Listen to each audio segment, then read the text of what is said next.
and where down we go.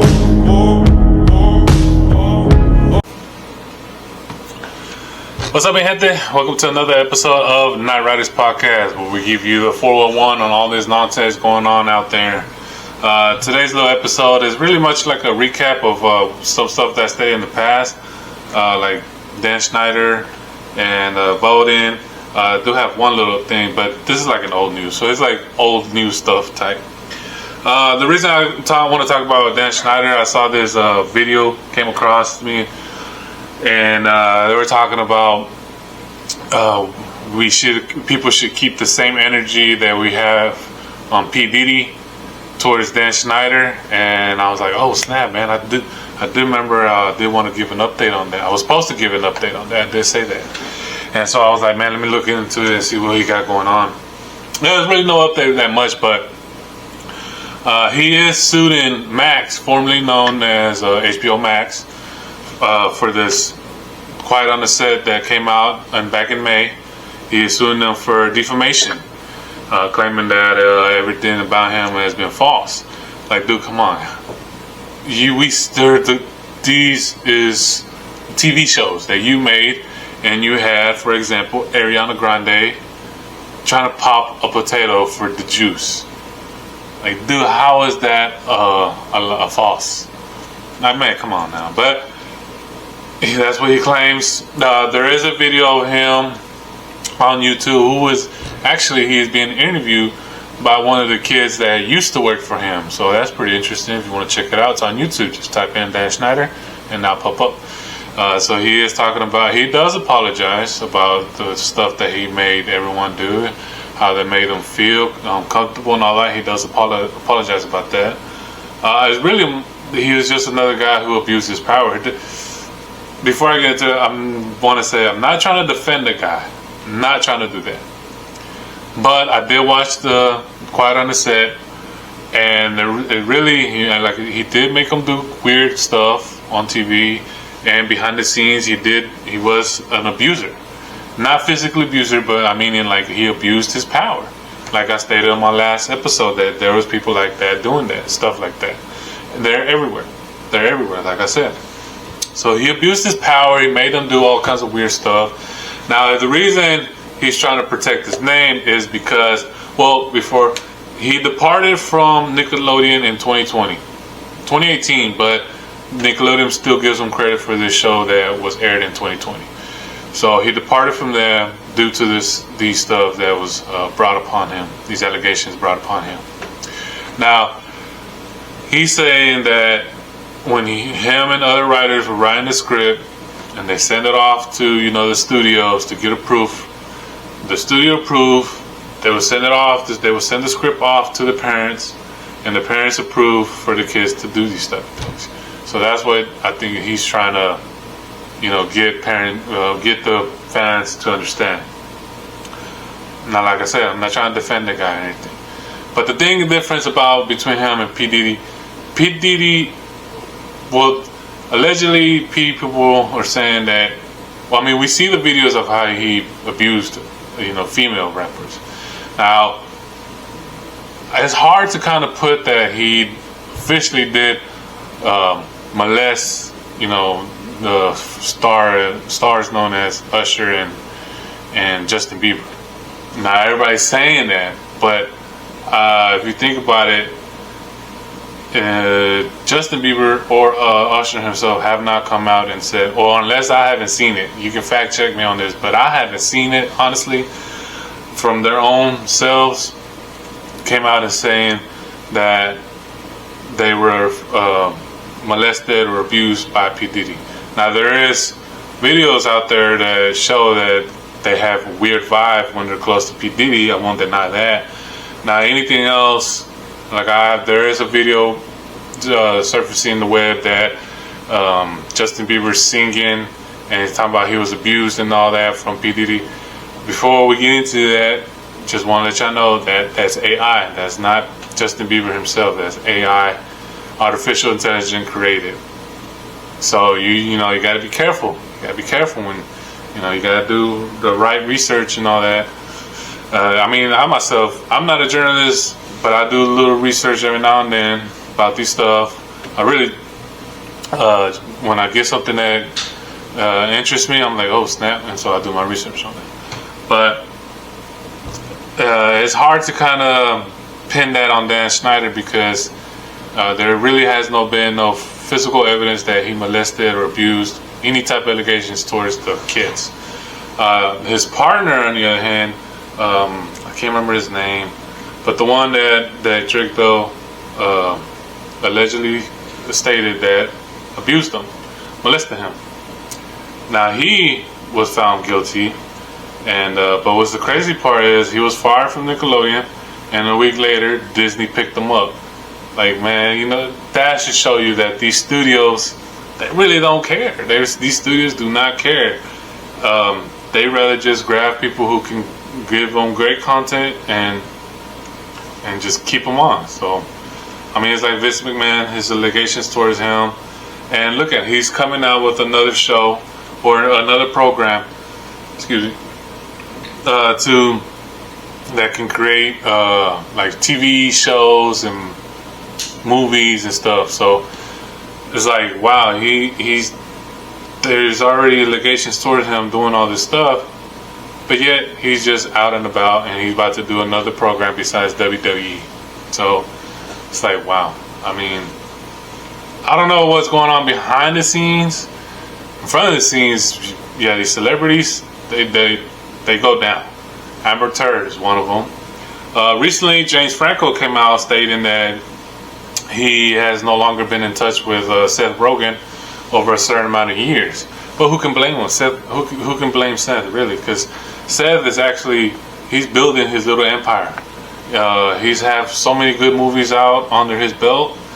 Some that he produced, some that he directed, and some that, you know, he co-starred.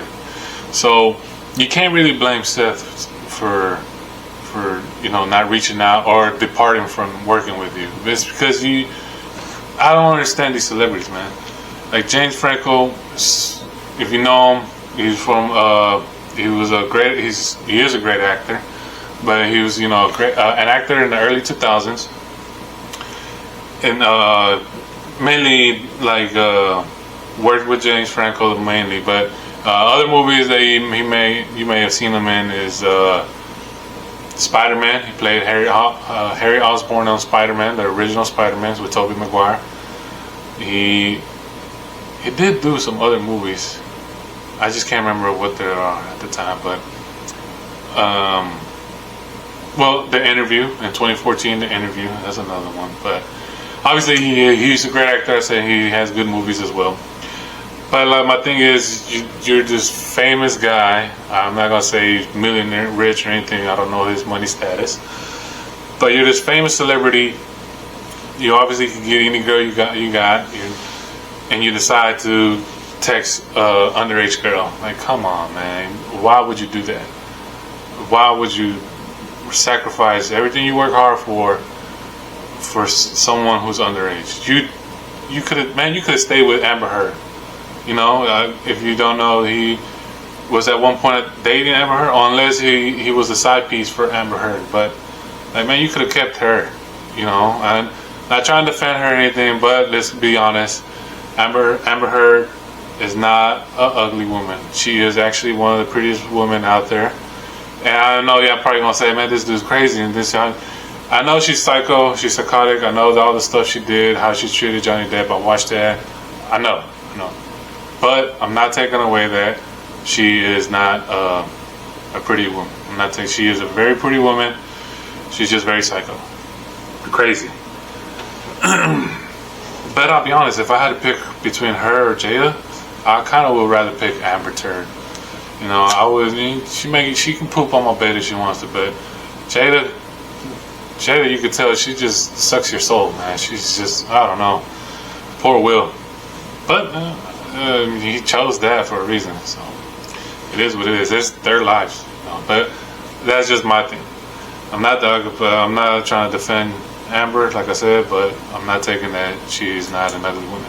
She's a very pretty woman, and James should have been perfect for you. But what you do, you decided to go to a young underage girl, and so now you have to face these consequences that you're facing. So You may be able to bounce back. It may take some time though, but it is what it is. On to my next topic. Katrina Bookman, a New York woman. Now this news I found that it's pretty late, honestly. I don't know, maybe you guys already read or heard about it. I don't know why I just now found out about this, but this happened in 2016. She was at the Results World Casino and she was playing on a machine. The machine allegedly malfunctioned and it showed that she won $42 million. And she obviously, you see that, you go berserk. You hit jackpot. That type of man, I would have gone crazy. I would have been running around that casino. But when she went to go cash in, the employee told her that the machine was a malfunction, that the screen shouldn't have showed you that. With her original winnings was $2.25. Like, holy snap! How you go from $43 million to $2.25? Like, wow. So they apologize, obviously, and they offer her a free steak dinner. A one-time free steak dinner. That's not gonna cut it, man. Yeah, this has to be like a lifetime or something. Like, how are you gonna tell me that this machine was malfunctioning and you're not trying to pay me this $1 million that you own? But I did look into it. I did want to know if this happened a lot. I didn't find nothing about this happening a lot. But what I did find is that if the machine can be proven that it was malfunction, the casinos, they can deny your winnings. They don't have to pay you, but it has to be proven.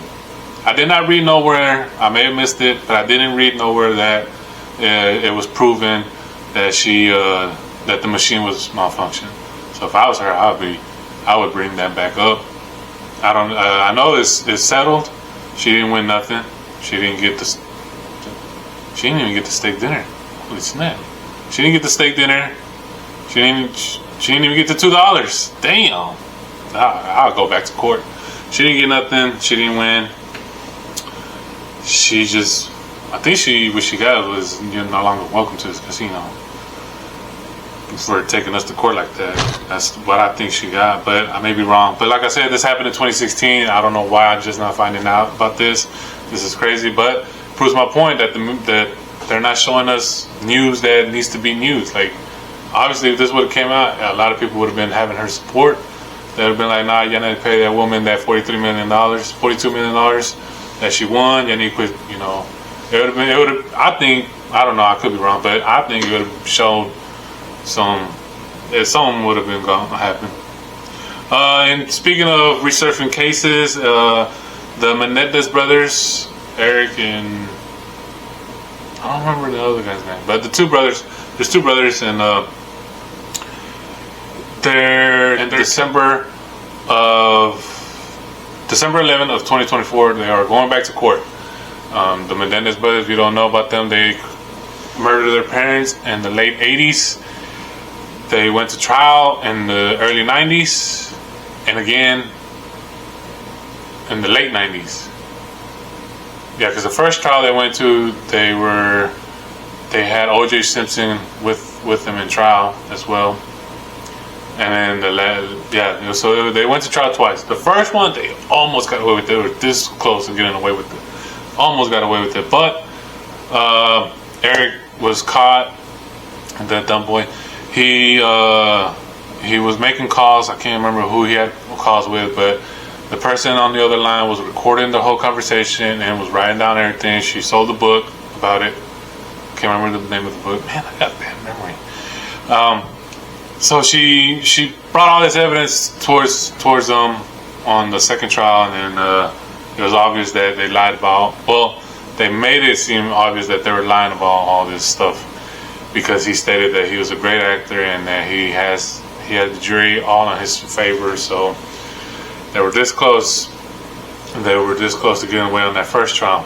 If it wasn't for that, the second trial, they really had no favor. They really everybody was just throw them in, lock away the key.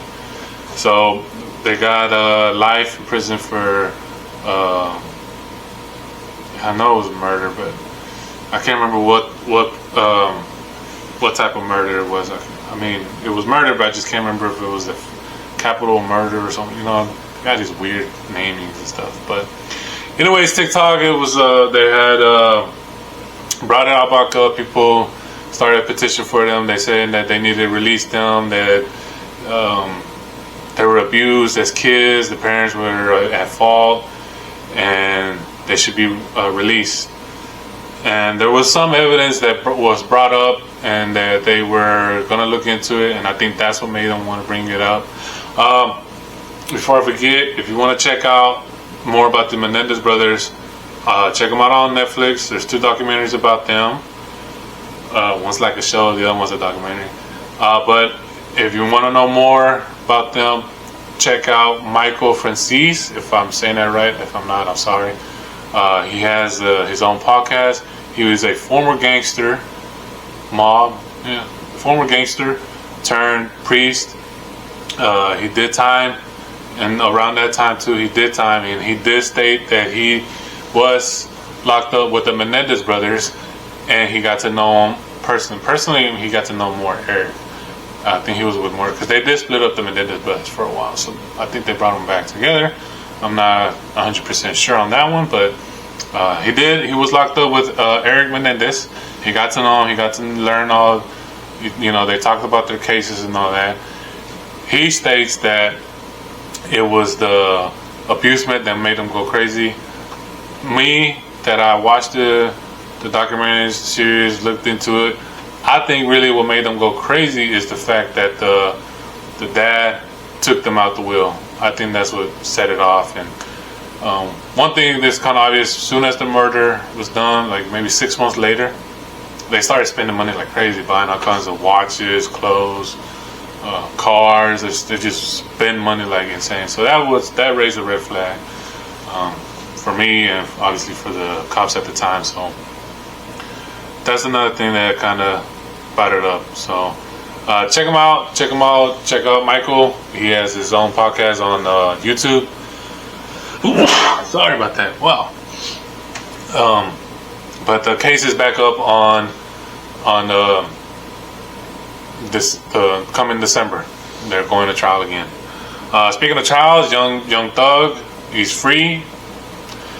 I did look into it. He's out of jail, but he's technically not free. He has a 1 year of. I mean, he has tons of years. He's on house arrest for like 15 years. He's on other kinds of arrests for 25 years. Well, he's on house arrest for first 5 years. Then he's on like some kind of arrest that's for 25 years. Parole. He's on probation. He's on probation for 25 years. If he's able to if he does what he does, fine for those 25 years, then okay, he's a free man. If he does any type of crime within those 25 years, he goes back, has to do the remaining of the 25 years plus an additional 45 years. And so, sorry, that sneeze kind of messed me up. And before I forget, he has 1 year where his parole officer or probation officer, he has to frequently do checkups with them. He's supervised probation. For 1 year, he's on supervised probation. He has to go check with his probation, parole, whichever. He has to check in with them. He has to do whatever they tell him. Drug tests, community service, all that. He has to do all that. Then he has 15 years of house arrest. Then he'll have 25 years of probation or parole, whatever it was. If he can do all of that, then he's a free man. So he's technically still locked up, but he's at home. So he's locked up but free at the same time. So congratulations to him. If you don't know Young Thug, I personally haven't really listened to much of his music, that's a weird. I need to look into what was it that he went into music, because I watched his trial where they were giving him all that. They made it seem like it was his music that was made it mainly what led him to be locked up, which I think that's kind of dumb. But like I said, I'm not 100% sure, and I need to look into that. So I'll probably look into that and get into it on my next topic on my next episode. And if I'm gonna be talking about that, I'm gonna bring up SPM, because I have seen a lot of people videos surfing around the web that they want to keep SPM locked up. If you don't know SPM, Carlos Mencia, not Carlos Mencia, Carlos Coy, I think. No, it's Carlos something. I just can't remember his last name. But he is a former Houston rapper. Well, he still is, but he's locked up, so he hasn't really been done much. But he has cases of molestation with or indecent with a child. Now he talks about one. Damn, excuse me. But I found he has 8. Damn it, Carlos. It's hard to defend you. I'm a big fan of SPM. I love his music, but it's hard to defend the guy when you find out he has 8 cases of indecency with a child. Like, damn. Anyways, I'll look into him, and we'll talk about him on the next topic. Before I head out, I was, so quote unquote working at work, and I overheard one of my coworkers claiming that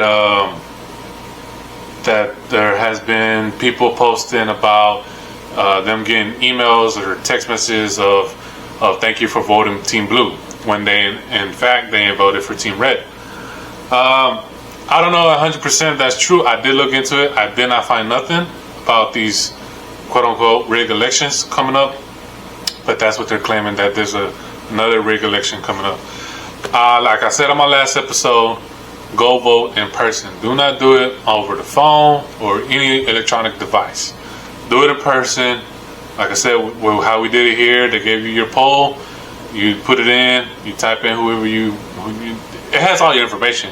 As soon as you put it in, it'll pop up who you want to vote for. Type in all your Team Blue, Team Red, whoever you're going for. You put it in, take your ballot back out, you turn it in. Simple as that. That's all it is. So if you don't want to claim that this is a rigged election, I recommend vote in person. Don't mail it. I also did saw a news article. I want to say it was keep thinking CBS, but it may have been some. I'm kind of not 100% sure. It pops up when you know Google, and it pops up right there and there. Some news articles. I really don't pay attention to the source, but don't mail it. People were taking the polls or switching it out or somehow burning it up. Or, I don't know. But there's a lot of weird people out there, so don't have trust on people delivering your mail. This isn't the Pony Express no more. So, like I said, I recommend in person. Whoever you vote for, it's your choice. You got your decisions. Everybody has their own decisions. But it's kind of really too soon to say it's a rigged election. We're gonna find out come November 5th. We're gonna find out, but we'll see what happens, man. So, thank you guys if you watched this all the way to the end. Thank you for supporting me. Please like, share, and subscribe. Thank y'all. Let's see you on the next episode. I want to leave y'all with something good, but I can't think about it right now. So stay blessed, man, and be safe out there. There's a lot of psychos, men, women, children, whoever's watching, wherever you are. Be safe, and I'll catch you on the next one. We